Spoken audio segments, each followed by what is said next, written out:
श्रीराम समर्थ. सुधाताई परोळेकर यांनी परमार्थ म्हणजे काय आणि तो कसा साधावा असा प्रश्न विचारला होता. आपल्या आजच्या व्हिडिओचा हाच विषय आहे. श्रोता वक्ता श्रीराम समर्थ. जय जय रघुवीर समर्थ. नमस्कार सज्जन हो. अध्यात्म साधना या यूट्यूब चॅनलवर आपलं मनापासून स्वागत आहे. नामस्मरण, शंका आणि समाधान या मालिकेच्या 5व्या भागामध्ये आपण स्तोत्र म्हणताना, नामस्मरण करताना झोप येते, मनात वाईट विचार येतात, त्याकरता काय करावं हे जाणून घेतलं. तसंच नामस्मरणात अष्टांग योग कसा येतो हेही थोडक्यात जाणून घ्यायचा प्रयत्न केला. सुधाताई, आपला प्रश्न खरंच विचार करण्यासारखा आहे. परवाच मला एक बाई भेटल्या होत्या. त्या अध्यात्माविषयी बोलत होत्या. त्या म्हणाल्या की अध्यात्मामध्ये कर्म मार्ग आहे, योग मार्ग आहे, ज्ञान मार्ग आहे. म्हणाल्या मी गुरु केले नाहीत, पण मला परमार्थाविषयी किंवा अध्यात्माविषयी कोणी काहीही विचारलं तरी मला ते सांगता येतं, ते आतूनच येतं म्हणाल्या. नंतर म्हणाल्या की मी रोज काहीतरी वाचते, हा ज्ञान मार्ग. मी रोज थोडा व्यायाम करते, हा योग मार्ग. आता कर्म मार्ग राहिला आहे. आता रिटायर्ड झाल्यानंतर कर्म मार्गाने जाण्याचा विचार करते. तेव्हा मी म्हटलं म्हणजे? तर म्हणाल्या घर आणि नोकरी यामध्ये कर्म मार्गाने जायचं राहून गेलं. आता रिटायर्ड झाले आहे तर एखाद्या NGO मध्ये, एखाद्या सामाजिक संस्थेमध्ये काही समाजकार्य करण्याचा विचार आहे. त्या एवढं बोलल्या आणि आमचे रस्ते वेगळे वेगळे झाल्यामुळे मी माझ्या रस्त्याने निघून गेले आणि त्या त्यांच्या घरी गेल्या. माझ्या डोक्यात मात्र विचारचक्र सुरू झालं. बाई खूप चांगले आहेत, त्यांचे विचारही चांगले आहेत, पण विचारांमध्ये कुठेतरी गोंधळ आहे असं जाणवलं. प्रपंच आणि परमार्थ याची सांगड तरी कशी घालायची? खरं तर दासबोधाची सुरुवात ही खऱ्या अर्थाने परमार्थ स्तवत या समासापासून होते. काय म्हणतात समर्थ? प्रपंच करावा नेटका, मग घ्यावे परमार्थ विवेका. इथे आळस करू नका विवेकी हो. प्रपंच सोडून परमार्थ कराल, तेणे तुम्ही कष्टी व्हाल. प्रपंच परमार्थ चालवाल, तरी तुम्ही विवेकी, असं समर्थांनी म्हटलंय. श्री महाराज म्हणतात प्रपंचाच्या गडबडीतच परमार्थ साधावा, पण त्यासाठी विवेक आवश्यक आहे. आपण निरक्षीर विवेक असा शब्द वापरतो, पण निरक्षीर विवेक म्हणजे काय नेमकं? नीर म्हणजे पाणी आणि क्षीर म्हणजे दूध. असं म्हणतात की हंसाला अशी कला असते की तो पाण्यातून दूध वेगळं करतो. म्हणजे काय करतो बरं? पाण्यामध्ये क्षीर नावाची वनस्पती असते. हा हंस काय करतो तर ती क्षीर नावाची वनस्पती आहे ती बाजूला काढतो आणि मग पाणी थोडं निवळलं की ते पाणी पितो. तसंच प्रपंच आणि परमार्थ हे दोन्ही एकमेकांमध्ये मिसळलेले आहेत. पण आपण काय करतो तर परमार्थ बाजूला काढतो आणि प्रपंच नेटाने करतो. समर्थांनी सांगितलंय की प्रपंच करावा नेटका, मग घ्यावे परमार्थ विवेका. पण आपण नेटका प्रपंच करताना दुसरी ओळ मात्र विसरतो. आपला प्रपंच हा खरं नेट का असतो, कारण नेट असल्याशिवाय आपला प्रपंच चालूच शकत नाही. स्विगी, इन्स्टामार्ट हे सगळं आपण नेटवरून सगळं काही मागवत असतो. दर रविवारचं हॉटेलचं बुकिंग नेटवरूनच करतो. फिरायला जातो, गाडी, बंगला आणि प्रपंचातल्या सगळ्या सुखसोयी म्हणजे नेटका प्रपंच, असं आपलं एक गणित असतं. हे सगळं करत असताना आपली मल्लीनाथी काय असते तर समर्थांनीच तर सांगितलंय प्रपंच करावा नेटका.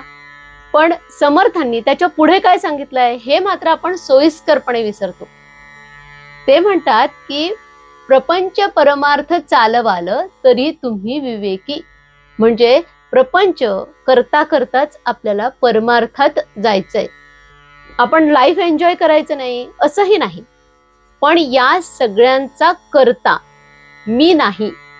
हे जे काही मला मिळालेलं आहे, हे जे काही माझं आजचं ऐश्वर्य आहे, ती परमात्म्याची देण आहे. हाच खरा परमार्थ. पण हे मी केलं, माझ्यामुळे झालं, हा आपला अभिमान असतो. हा अभिमान तेव्हाच जातो जेव्हा आपण परमार्थाची कास धरतो.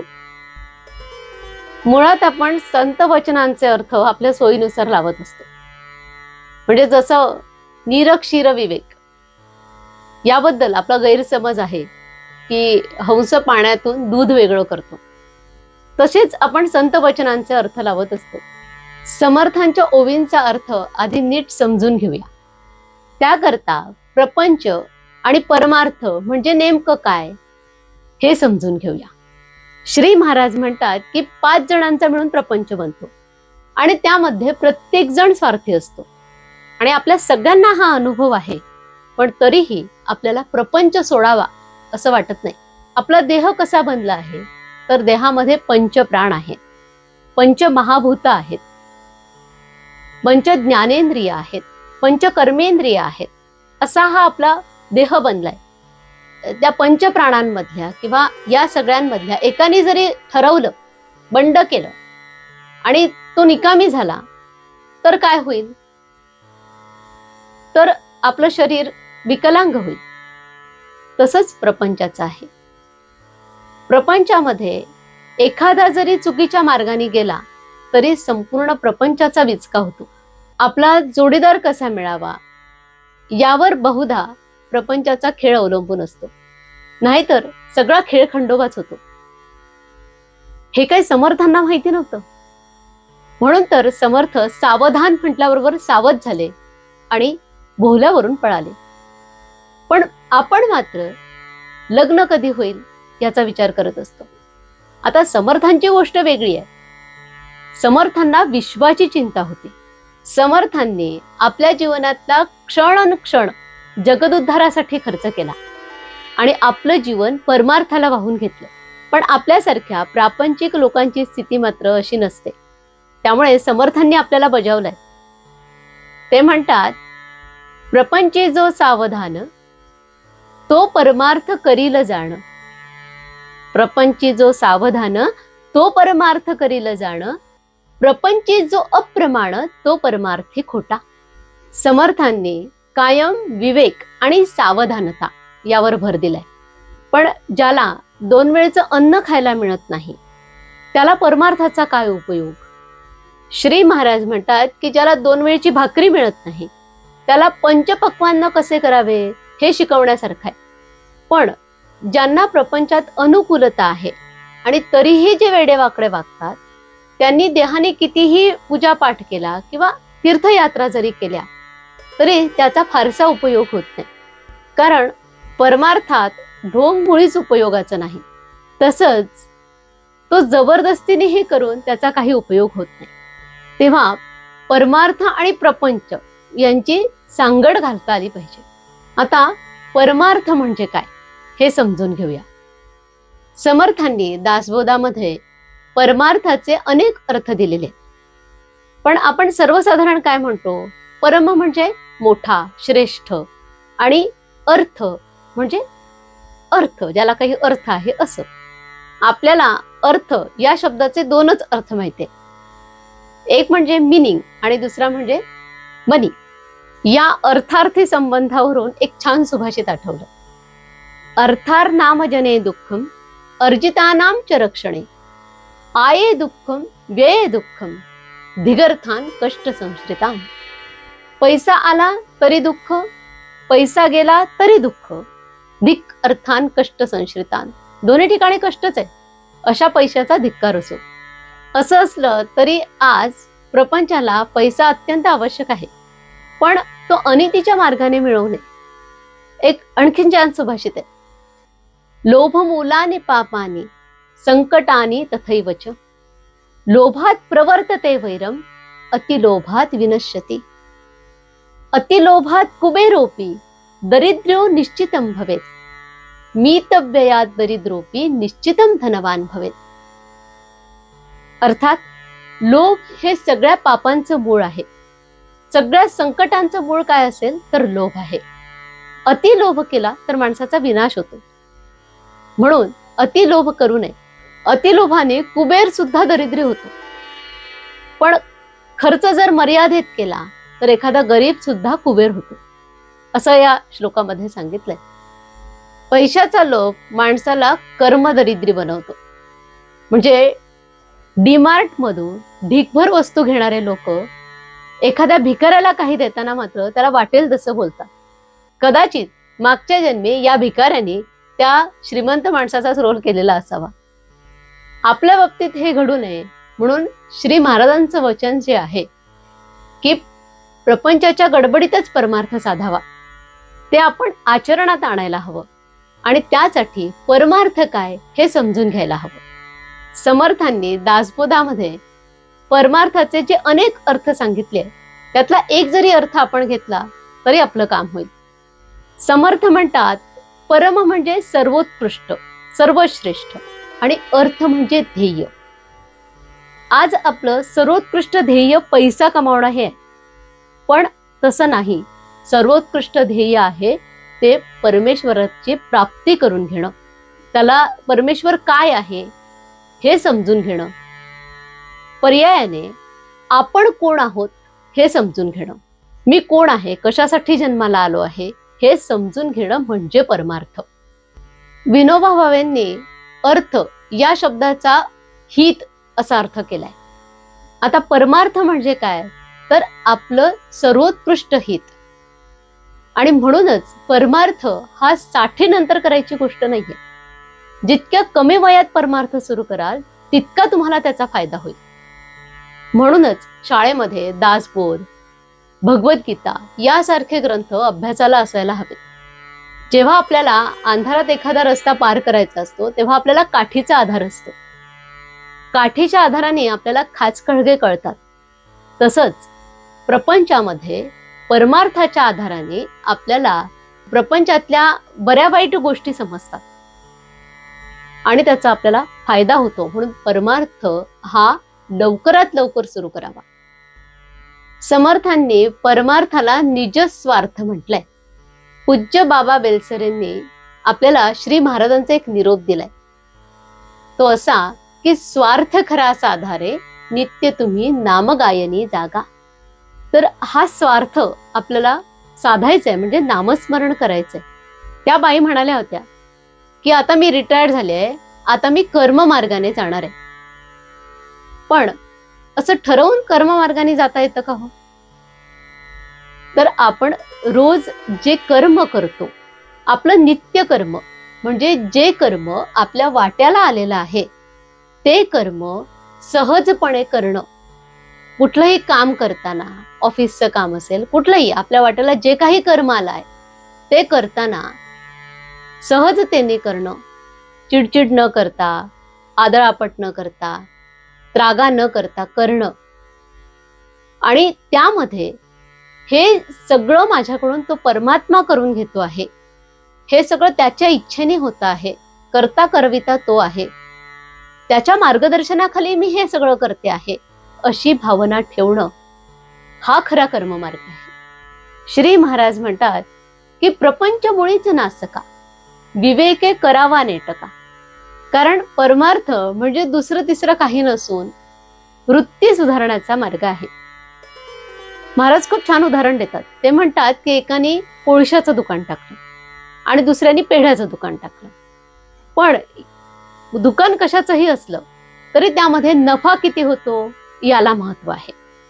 तसंच प्रपंचामध्ये परिस्थिती अनुकूल असली काय किंवा प्रतिकूल असली काय, परिस्थिती कशीही असली तरी आपलं परमार्थाकडे किती लक्ष लागलंय याला महत्व आहे. एका मुलाला त्याचे वडील पोहायला शिकवत होते. त्या मुलाला त्यांनी पहिले घोट्यापर्यंतच्या पाण्यात आणलं, मग गुडघ्यापर्यंतच्या पाण्यात आणलं आणि मग थोड्या वेळाने त्यांनी पाण्यात त्याला खेचून घेतलं. हे जसं त्या मुलाच्या बाबतीत त्याच्या वडिलांनी केलं, तसंच गुरु आपल्याला हळूहळू परमार्थ शिकवत असतात. आपण मात्र पाण्यात उतरलं पाहिजे. प्रपंचातल्या अनुकूल परिस्थितीपेक्षा प्रतिकूल परिस्थिती हीच परमार्थाला जास्त उपकारक आहे. मला परमार्थ साधला असा माझा मुळीच दावा नाही, पण निदान त्यात राहावं असं वाटू लागलं. हे कशामुळे? तर अत्यंत प्रतिकूल परिस्थितीमुळे.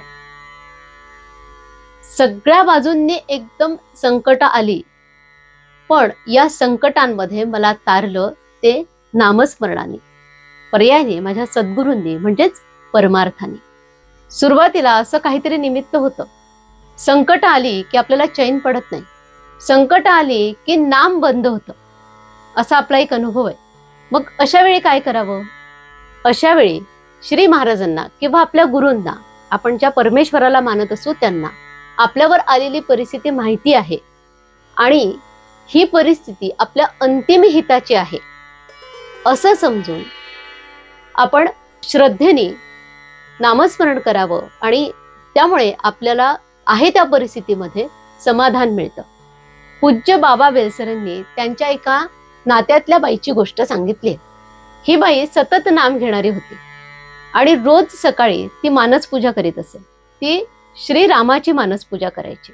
तर काही दिवसांनी असं झालं की श्रीराम तिच्याशी बोलत होते, तिला आज काय घडणार हे सांगत होते. काही वर्ष अशी गेली. एकदा दसऱ्याचा दिवस होता.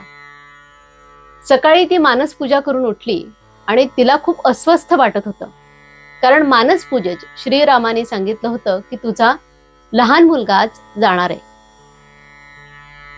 तिला काही चैन पडेना.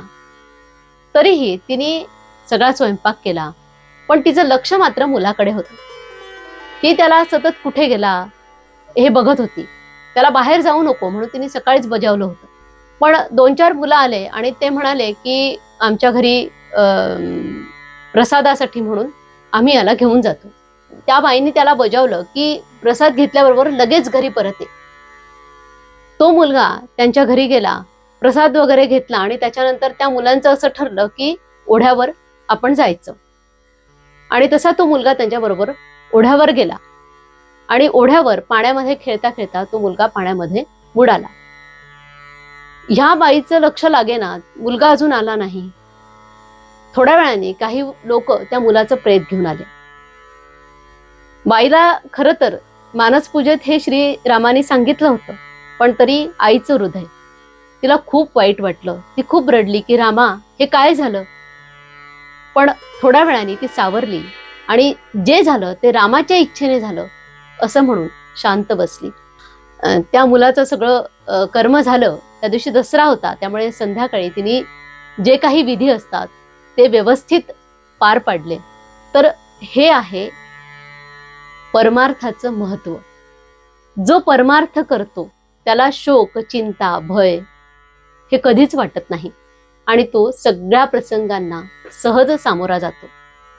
आता अधिक महिना आहे, यालाच आपण पुरुषोत्तम मास असंही म्हणतो.